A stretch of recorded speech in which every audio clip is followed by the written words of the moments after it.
को लेकर उत्तर प्रदेश सरकार ने बड़ा एक्शन लिया है। पूरे थाने को सस्पेंड कर दिया गया। इस वक्त का ये बड़ा अपडेट हम आपको बता रहे हैं। लेकिन लगातार ये खबर मिल रही थी कि वहां पर तस्वीरें भी आई थी कैसे ब्लॉक प्रमुख के चुनाव से पहले एक महिला के साथ बदसलूकी की गई थी। पूरा थाना इस मामले में सस्पेंड किया गया। योगी सरकार ने बड़ा एक्शन लेते हुए सीओ से लेकर सिपाही तक को सस्पेंड कर दिया है। ब्लॉक प्रमुख चुनाव में जिस तरह से बदसलूकी की तस्वीरें सामने आई थी, महिला की साड़ी तक खींचने की कोशिश की गई थी, उसको लेकर यह बड़ा एक्शन किया गया है। तस्वीरें आपको दिखा रहे हैं, 2 तस्वीरें।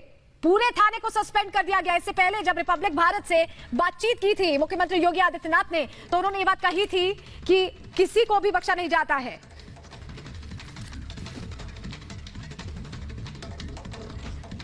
वहीं योगी सरकार में मंत्री मोहसिन रजा इस मामले को लेकर क्या कुछ कह रहे हैं वो सुनवा देते हैं पहले आपको। कह दिया था और उन्होंने बाकायदा कह दिया था कि चुनाव में किसी तरह की अराजकता पसंद नहीं की जाएगी और जो भी करेगा उसके खिलाफ कड़ी से कड़ी कार्रवाई करेगी और कानून अपना काम कर रहा है। हम ऐसे लोगों के बिल्कुल खिलाफ हैं जो लोग इस तरह का कृत्य कर रहे हैं, लेकिन हम बताना ये चाहते हैं कि आप ही के लोग रोक रहे थे उस महिला को, समाजवादी पार्टी के ही कार्यकर्ता रोक रहे थे। वहीं इससे पहले भी आपको बता दें कि मुख्यमंत्री योगी आदित्यनाथ से जब रिपब्लिक मीडिया नेटवर्क में बात की थी, अर्नब गोस्वामी ने बात की थी, तो उन्होंने साफ तौर पर कहा था कि किसी से भेदभाव नहीं होगा, कार्रवाई होगी जहां गलती होगी। सुनिए। कानून के नजरिए में अपराधी कोई भी रहा हो, वो किसी भी मत, पंथ, मजहब, संप्रदाय का हो, कानून के नजरिए में हम लोगों ने उस सब के साथ वही सख्ती दिखाई है जो एक अपराधी के साथ होनी चाहिए और हम लोग उसी तर्ज पर कार्य कर रहे हैं। तो स्वाभाविक रूप से पहले नजरिए अलग अलग होते थे, यानी हिंदू का अपराध है तो अपराध मान्य होता था, लेकिन अगर कोई दूसरा समुदाय है तो उसका अपराध हमेशा माफ होता था। दंगाइयों को बुलाकर के मुख्यमंत्री के घर में सम्मानित किया जाता था, उनके सरकारी हेलीकॉप्टर का दुरुपयोग किया जाता था ऐसे दंगाइयों को और देशद्रोहियों को। पहले इस देश के सुरक्षा संस्थानों पर हमला करने वाले, हिंदू आस्था पर प्रहार करने वालों के मुकदमे वापस लिए जाते थे। आज ऐसे लोगों को ठूंस करके जेल के अंदर डाल करके उनको सजा करवाई जाती है। और हमारे साथ हमारे सहयोगी विवेक राय सीधे लखनऊ से जुड़ रहे हैं, उनका रुख कर लेते हैं। विवेक, देखिए साफ तौर पर यह संदेश जब रिपब्लिक मीडिया नेटवर्क से बात हुई थी तब योगी आदित्यनाथ ने कहा था कि किसी को बख्शा नहीं जाएगा गलती करने पर, और वही संदेश दिया है चाहे किसी भी पार्टी का कोई भी व्यक्ति हो, अगर इस तरह की तस्वीर सामने आएगी तो कार्रवाई होगी। बिल्कुल निश्चित तौर पे योगी आदित्यनाथ अपने इन्हीं फैसलों के लिए जाने जाते हैं। 2017 से लगातार उनका एक ही स्टैंड है कि जो भी गलत करेगा उसके खिलाफ कार्रवाई होगी, और वो आज हमें लखीमपुर खीरी की घटना में देखने को मिला है।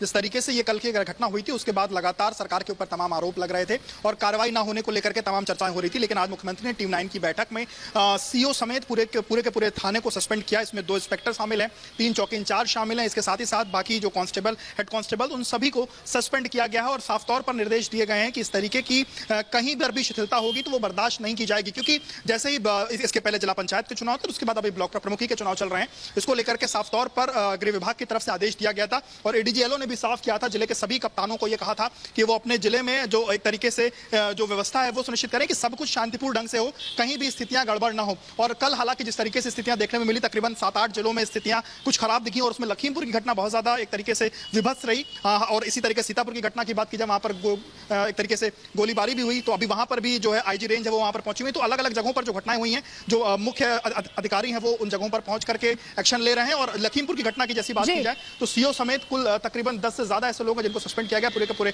थाने का सस्पेंशन हुआ है। मुख्यमंत्री ने साफ निर्देश दिए हैं कि किसी भी तरीके की शिथिलता बर्दाश्त नहीं की जाएगी और जो भी कानून अपने हाथ में लेगा सरकार कड़ी कार्रवाई उस पर करेगी। तो जिस तरह से महिला प्रस्तावक के साथ बदसलूकी हुई थी उस पर कार्रवाई हुई है। आप हमारे साथ बने रहिएगा विवेक, लेकिन 10 तस्वीरें अब हम जरा दर्शकों को दिखा दें। जो तस्वीरें सामने आई थी, ये तस्वीरें सवाल पूछ रही थी कि आखिर इस तरह की घटना क्यों हुई, और उसको लेकर देखिए उत्तर प्रदेश सरकार ने एक्शन लिया। 10 तस्वीरें अलग अलग जगहों की हम आपको दिखा रहे हैं। सीतापुर, बागपत, संभल, उन्नाव, बिजनौर, ललितपुर, झांसी, बुलंदशहर, रायबरेली, बस्ती, ये वो तस्वीरें हैं जिसमें साफ तौर पर समझ में आ रहा है कि जीरो टॉलरेंस नीति यूपी सरकार अपनाती है।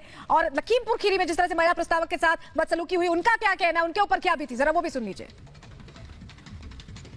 हमारे साथ मौजूद है अनीता यादव जी। अनीता जी, आपके साथ क्या हुआ हमें बताइए। हमारे साथ हुआ पर्चा दाखिल होने के रोका गया। आपकी साड़ी भी खींची गई थी जी। आपके साथ बदसलूकी हुई जी। किन लोगों ने आपके साथ बदसलूकी और बदतमीजी की? देखा उनमें सांसद के गुंडों ने। सांसद के गुंडों ने? कौन सी पार्टी से? भाजपा से। लेकिन भाजपा वाले तो साफ इनकार कर रहे हैं। वहाँ पर और कौन था? बस एक सेकंड। वहाँ पर और कौन था? भाजपा ही था। भाजपा ही था। रितु जी, आपके साथ क्या हुआ? मेरे साथ भी यही झीरा झोंटी हुई है और साड़ी उड़ी खींची गई और मेरा पर्स, मोबाइल और पैसे सब लेके भाग गए। कौन थे वो लोग जिन्होंने आपके साथ ये बदसलूकी की? रेखा वर्मा के गुंडे। उस समय आप लोगों ने संपर्क करने की कोशिश की थी? प्रशासन सीओ से- सीओ से बात की, लेकिन स्विच ऑफ जा रहा था। एसपी साहब को फोन किया, डीएम को फोन पर्सनल नंबर पे लगाया, रिसीव हुआ, मौके पे देखा तो तुरंत फोन काट दिया गया। तो समाज में कहते हैं बेटी बचाओ बेटी पढ़ाओ, इज्जत, महिलाओं का मान सम्मान की कोई सरकार में इज्जत ही नहीं बची हुई है। क्या चाहती क्या है सरकार? आप रितु जी की पत्नी? मैं रितु जी का हस्बैंड हूँ। मौके पे मौजूद थे और मौके से एक सेकंड बेटा, मौके पे मजबूत थे। पेशा मेरा अधिवक्ता है। मैं पूरे अधिवक्ता समाज के लिए, पूरे क्षत्रिय समाज के लिए बहुत निंदा की बात है। मैं बहुत इस सरकार की अवहेलना कर रहा हूँ। भ्रष्टाचार की सीमा होती है, वो सीमा सब आपने संपर्क करने की कोशिश की, लेकिन उस समय सबका फोन रिसीव हुआ। जब जाने की ये व्यक्ति पीड़ित व्यक्ति है, तुरंत फोन काट दे। अच्छा जी, ठीक है। और सब मौके पे पुलिस भारी मात्रा में मौजूद थी। वहाँ पर सीओ मौजूद थे, वहाँ इंस्पेक्टर कोतवाली पसगवा मौजूद थे, भारी पैमाने पे पुलिस फोर्स मौजूद थी। सब लोग तमाशा देख रहे थे और वीडियो फुटेज में साफ साफ दिख रहा है पुलिस वहाँ मौजूद थी। रेखा वर्मा वहाँ खड़ी थी। उनसे भी कहा गया कि आप एक महिला हैं, आपके महिला के सामने मैंने खुद कहा कि इस तरीके की घटना हो रही है, क्या आपको शर्म नहीं आ रही है? लेकिन उन्होंने इसके बावजूद अपने ही कार्यकर्ताओं को उकसावा दिया। रेखा जी के सामने आपके साथ बदसलूकी की गई? जी जी। उन्होंने कुछ किया उस पर? उन्होंने रोकने की कोशिश की? नहीं रोका किसी को। उन्होंने आपकी मदद करने की कोशिश की? नहीं, कुछ भी नहीं मदद की। आपकी मदद नहीं की गई? नहीं। जी, क्या कह रहे हो? विधायक लोकेंद्र प्रताप भी मौके पे मौजूद थे। राष्ट्रीय उपाध्यक्ष सांसद रेखा वर्मा भी उनकी सामने सब उनके द्वारा कराया गया। गाड़ी मेरी रोकी गई रेखा वर्मा के सामने, वीडियो फुटेज है उसके मेरे पास। सामने आकर के गाड़ी उन्होंने रुकवाई, उनके गुंडे आए, सब गाड़ी में तोड़फोड़ हुई, नुकसान हुआ है। ठीक है, आप किस तरह की कार्रवाई चाहती हैं रितु जी? रितु जी, आप कार्रवाई? हम तो सबकी गिरफ्तारी चाहते हैं और सबको दंड मिले। जो मेरे साथ सलूक हुआ है, कल मैं रोती रही और गिर गिर पड़ती रही और पुलिस वालों ने किसी ने नहीं देखा कि ये औरत के साथ क्या हो रहा है। किसी ने भी एक शब्द नहीं कहा। मैं तो कहती हूँ सबको सजा मिले कस के। पुलिस भी थी, रेखा जी भी थी और उनकी उपस्थिति में उनके सामने आपके साथ बदसलूकी की? हाँ, उनके गुंडोगिर्दों ने खूब मेरे साथ, यानी मेरी साड़ी, मेरी पर्स खूब झोरा झीटी की। खूब मैं 1 घंटे तक लड़ाई लड़ती रही, पसीना आ गया मुझे लड़ते लड़ते, पर मैं थकी नहीं। तब भी मेरे हाथ से पर्चा और बैग मेरा सब लेके भाग गए। मैं खूब। ये शुरू कैसे हुआ?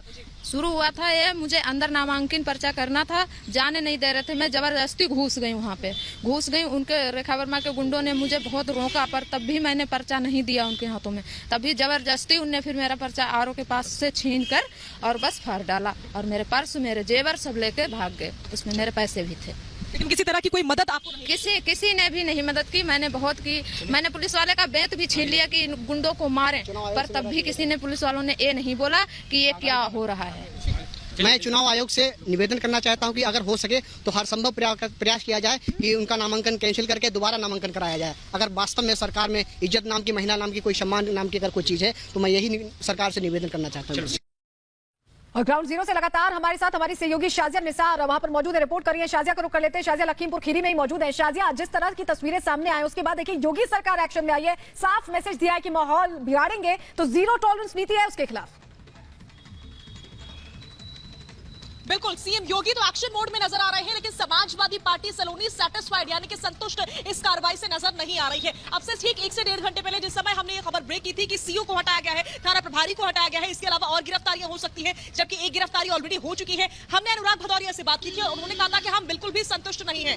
महिला गवाही दे रही है बार बार कि उसके साथ बदसलूकी हुई, वीडियो सामने आ चुके हैं, तो जांच जारी है। और गिरफ्तारियों का क्या मतलब होता है? गिरफ्तारियां तो हो जानी चाहिए थी अब तक, और जबकि वहां पर और भी बहुत सारे लोग थे। इसके अलावा उनकी ओर से बार बार रेखा वर्मा का नाम आ रहा है जो कि सांसद थी। महिलाओं का भी, जो पीड़ित महिलाएं थी, उनका भी ये कहना था कि जिस समय उनके साथ बदसलूकी की गई उस समय रेखा वर्मा सांसद मौजूद थी, उनकी उपस्थिति में उनके साथ वो सब कुछ होता रहा जो कि नहीं होना चाहिए था। बावजूद इसके रेखा वर्मा ने इस सबको रोकने की कोशिश नहीं की। लिहाजा अब समाजवादी पार्टी में खासा गुस्सा है, नाराजगी है, आक्रोश नजर आ रहा है और समाजवादी पार्टी सख्त से सख्त कार्रवाई की इस समय मांग कर रही है। उत्तर प्रदेश में जो भी समाजवादी पार्टी की कार्यकर्ताओं के साथ हुआ, समर्थकों के साथ हुआ, उसको लेकर के आक्रोशित इस समय नजर आ रही है समाजवादी पार्टी। खुद अखिलेश यादव खासे नाराज नजर आ रही है और लगातार मांग की जा रही है कि सख्त से सख्त कार्रवाई